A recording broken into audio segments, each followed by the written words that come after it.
It's spiritual again. Baba vanotaura. Yes, it's spiritual again.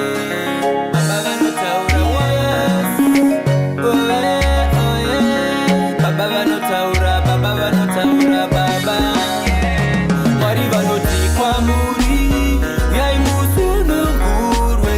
Mwari vanoti kwamuri, yai mutore rugare.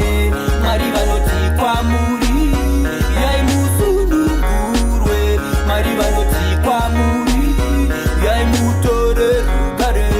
Seupenya hapana ngazvikone, seupenya hapana ngazvikwanise. Satani anoda kusunga vanhu vese, Mwari anoda kusunungura vanhu vese. Pasi pano hapana ngazvikone, pasi pano hapana ngazvikwanise. Satani anoda kusunga vanhu vese, Mwari anoda kusunungura vanhu vese.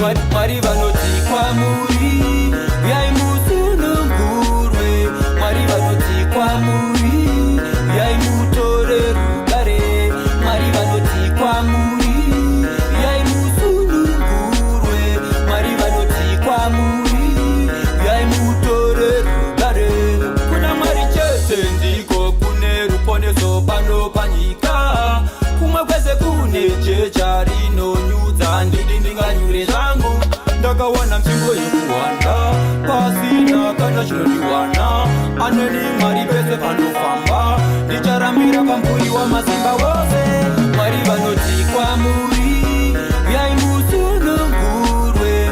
Mwari vanoti kwamuri, yai mutore rugare. Mwari vanoti kwamuri, yai musunungurwe. Mwari vanoti kwamuri, yai mutore rugare.